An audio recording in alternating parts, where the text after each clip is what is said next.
मुक्त कैवल्य तेजोनिधी अनाथाची माय साधकाचे मायबाप विश्व माऊली कैवल्य साम्राज्य चक्रवर्ती भगवान श्री ज्ञानोबा राय, भगवान श्री तुकोबा राय, ग्रामदैवत भगवान श्री मारुती राय, राजाधिराज योगीराज परब्रह्म स्वरूप गजानन महाराज यांच्या सेवेकरता निवडलेला अभंग महान भगवत भक्त संत हृदय सम्राट श्रीमंत श्री वैराग्य राग रसिक जगद्गुरु तुकोबा राय यांचा फार नाही पण 4 चरणाचा माणसाला देव प्राप्ती करण्याचं साधन या अभंगातून सांगतात. विठाला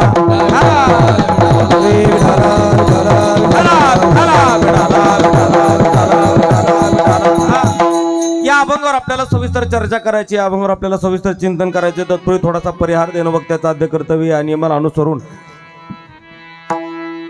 हा चालू असलेला भव्य आणि दिव्य स्वरूपाचा हा दिंडी सोहळा, मला वाटतं हे वर्ष 7वं वर्ष आणि 7व्या वर्षातील ही तिसऱ्या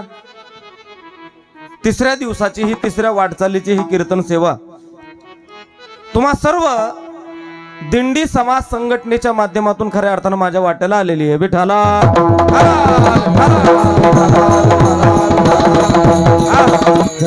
आणि हे कीर्तन शृंखला शृंगारित करण्याकरता ही सर्व महाराष्ट्रातील दिग्गज वारकरी भजनी मंडळी उपस्थित आहे. त्यामध्ये सुरुवातीला ज्यांना गोड चाल गायले हरिभक्त परायण आपले रामेश्वर बुवा आणि आदरणीय हनुमान महाराज, अमोल महाराज आणि पेटीवरती धनंजय महाराज, मृदंगावरती मृदंग विशारद माझ्या बरोबर आले आमचे यशवंत महाराज. या सगळ्यांकरता एकदा जोरदार टाळ्या वाजवा. सर्वांना द्यावे तेवढे धन्यवाद. आणि तुमच्या सगळ्यांकरता मी एकटाच टाळ्या वाजवतो. त्याचं कारण असं आहे, 25 किलोमीटर चालत येऊन पुन्हा तेवढ्याच ताकदीनं कीर्तन ऐकायला बसायचं, मला वाटतं हे फक्त एक वारकरीच करू शकतो. विठाला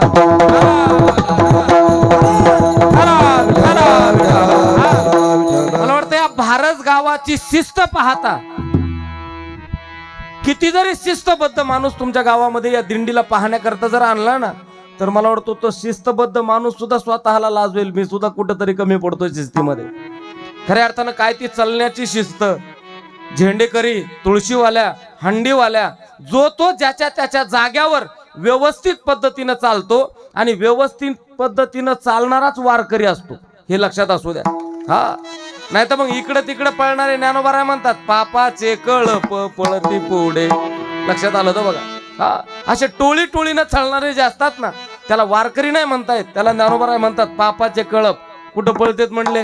हा, जो दिंडीत चालतो, जो दिंडीमध्ये